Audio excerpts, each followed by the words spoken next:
Hey everyone, welcome to the PFF Betting Podcast. I am your host, Kendall Ben. Joined with me, as always, PFF Senior Data Scientist Ben Brown. And today we are going through the Saturday doubleheader as much as we can. It's going to be a great Saturday, so let's get into it. Football fans, I'm sure we all love an action-packed, high-scoring NFL game, but with the latest no-brainer from DraftKings Sportsbook, an official sports betting partner of the NFL, you'll be a winner once a single point is scored. New customers who bet just $1 on any team to score can win $100 in free bets. It's just that simple. If Sportsbook isn't available in your state yet, you can still get in on the NFL action. Everyone can play for huge cash prizes all season long with DraftKings Daily Fantasy Sports Contests. DraftKings is giving all new customers a free shot at millions of dollars in total prizes with their first deposit. Download the DraftKings Sportsbook app now. Use promo code PFF. Bet $1 on any team to score and win $100 in free bets if they score. You score with promo code PFF this week at DraftKings Sportsbook, an official sports betting partner of the NFL. Must be 21 or older, New Jersey, Indiana, or Pennsylvania only. New customers only. Minimum $5 deposit and $1 wager required. One per customer. Restrictions apply. See DraftKings.com/sportsbook for details. Gambling problem? Call 1-800-GAMBLER.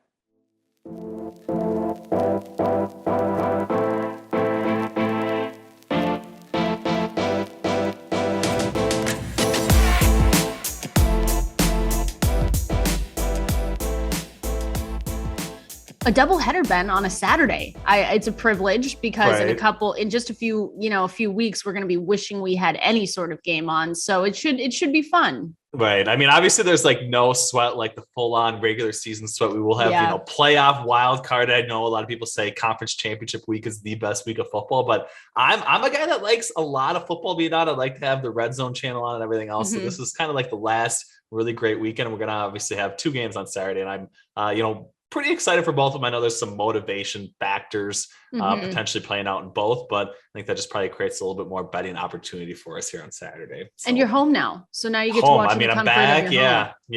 I mean, I got everything that I possibly need. I'm not grinding out the laptop. I'm not too close to the camera. Everything else. So it is. We looked great though in the studio. We did. I know we pulled that off. We did pull it off. I mean, Eric kind of, lugged us along at certain stretches, but I thought it went really well. And obviously is really exciting to see what is built in Cincinnati, and you get to, experience it as often as you want, living there and stuff like that. But we did talk about, so it's a gem. I'll say that it's a gem. I don't hate it. People talk crap about Cincinnati. It's really not that bad, except for now when it's 15 degrees. That is not okay. It's cold everywhere. That guy said it's like minus 15 where I am, so it's way worse for me here. But no. I know you're dealing with some other things. I did not try Skyline Chili. I know Eric gets to try that on Monday, but yeah, I missed out on that. I couldn't find anybody to actually bring me to endeavor with that. I guess I don't know, but it was. I haven't tried it. I haven't tried it either. And I'm kind of waiting. I want to go with someone because I feel like I can't just go try it for the first time alone. There's one right across the street from me, and I can see it when I'm working out and stuff. But I'm like, I don't know. It just looks it looks questionable. I don't know. It's like noodles and then the chili and then shredded cheese, but it's cold cheese according to Eric. It's not warmed up melted cheese. Yeah, gooey cheese, I guess. Yeah, we'll see. I mean, maybe we'll have to do some sort of betting activity for that or something to get you to actually experience maybe finest. I'll send it to you. We'll break down Chiefs and Broncos. That's the first game of the doubleheader, right? And that's kind of the one with the least amount of question marks, at least for us, because the Chiefs are traveling to Mile High Stadium, but they still have that one seed that they kind of want to get. And so they're going to play hard, unlike the Cowboys Eagles game that we're going to get to, where it's kind of a lot of question marks, but they fell out of it with that loss to Cincinnati that you were at. So shout out to you.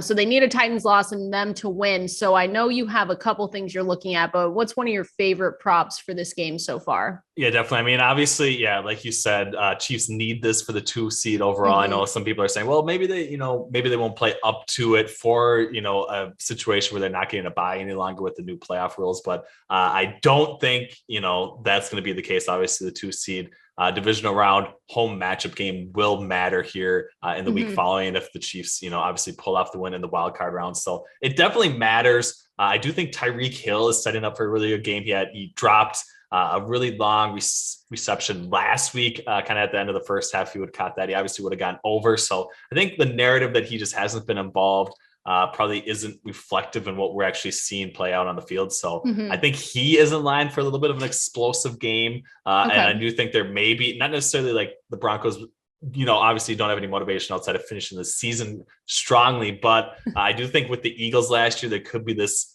a few more teams potentially thinking it's okay to tank a little bit. So I do think Broncos might not put forth, as great of a performance as we even project earlier on the season. I don't know. What are you thinking from that angle? I know you're pretty in tune with the Broncos, situation. Yeah. I covered them before coming to PFF, and it's interesting, right? Because you're hearing is Vic Fangio, is this going to be his last game? Right. What are they playing for? They also just have a string of injuries, right? Like Drew Lock he came out last week with a shoulder injury of some kind. So you're wondering what kind of Drew Lock you're getting there. And then they're going to be without Darby, Surtain, Reisner, Kareem Jackson. So these kind of, Kareem is a core guy, Reisner's a core guy, Surtain, obviously. So you're kind of like, what are they going to, they're obviously not playing for much, but it is the Chiefs, and they do have the, longest losing streak against them. So it's interesting. And you don't know what kind of team you're going to get out there either. Right. Because the Chiefs, I think it's right now, it's like Chiefs. What's the spread right now? Because it was 10.5, basically 11, kind of 10.5, 11 bouncing back and forth. So yeah, you don't know what they're going to see. I know I looked at Fant props, and I kind of liked his over 40.5, but that's only if you're assuming that Drew Lock is going to look okay and that they're going to play hard, because his connection with Drew Lock and his connection with Fant is okay. They had 92 yards and a touchdown last week, and the Chiefs allow tight ends to average 55 receiving yards per game on the season. So I think if you're looking for a connection, I feel like that's the most solid one that you can have besides looking at all their injuries and figuring out who's going to play and who's not. Yeah, definitely. So we, guessing, the player props tool, we do have Drew Lock under 0.5 passing touchdowns. That is quite the sweat, plus 205. That is the highest value prop opportunity that we have for the Saturday afternoon match. But I don't love it either, because I do think that the Chiefs are going to be taking care of business here early. And there are scenarios where, they are obviously motivated in the first half, but if things are kind of out of sight, basically, for the Denver Broncos, I do think that the Chiefs are maybe going to call off the dogs here in the third or fourth quarter. So that is almost the direction that I lean in some ways. So I don't feel great about Drew Lock going under his 0.5 passing touchdowns, given that he could be facing off against the secondary of the Chiefs that isn't even necessarily their starters. But I do think some other guys as well, especially along that Kansas City offense, maybe aren't necessarily going to get as much run as we indicated. Darrell Williams was kind of the star last week, but his overall usage wasn't great. I think he only played like 57% of the offensive snaps, 45% of the rushing attempts in the last 2 weeks when Clyde Edwards-Helaire has been out. Edwards-Helaire is going to be out again, but I do think Derek Gore is going to potentially mix in. Jerick McKinnon is also going to mix in. And again, if we think Tyreek Hill is going to be successful, especially on some deep shots early, it's going to obviously not open up things underneath for the rushing game if the Chiefs kind of hit a couple of deep shots early. So I like Darrell Williams probably to go under both his rushing and receiving yards. I do think that is like the third, fourth, and fifth most valuable player props according to our tool. And I think if you're looking at maybe like a same game parlay, one of the better ways to approach is on DraftKings, our sponsor. You can kind of press on both of his unders. I think 44.5 rushing yards, 9.5 receiving yards. If you parlay those together, you can get a plus 1,200 payout. Maybe he, takes off early, doesn't necessarily get much of the run, especially if we get some Tyreek Hill action. So I kind of like playing that one a little bit, given that the motivation for the Chiefs in the second half might not be as strong as in the first half. So he might not be icing away the game like he, has been in previous stints. So I like that one. I do like that one. And I think the only thing you sweat out there is the Denver defense. Their defense against the run is 22nd. Right. So they're not great. So you're going to it'd be a little bit of a sweat, and they're allowing 125.7 rushing yards per game. Right. They're just so bad. So they are bad. It's tough, right? Though week 18, you question you don't necessarily question motivation, but you think, okay, when, if the Chiefs are going to pour it on, kind of like you're thinking, you're like, yeah, it makes sense with you to take that under rushing yards. Right. Definitely. Derek Gore, I do think he can handle a lot of the workload as well. I don't know, if what side it sounds like, Clyde Edwards-Helaire is, unlikely to play this week already. If it is that serious, will he even be back for the wild card round? Obviously, that's when they do want Darrell Williams to probably be at full strength. So I think giving him even a 1 week reprieve if he only plays in the first half or something can obviously help out his situation heading into the wild card round. So I could see some of that shaking out, especially as a 10.5, 11-point favorite for the Chiefs. If they're up early, I like kind of fading Darrell Williams along the ground for sure. So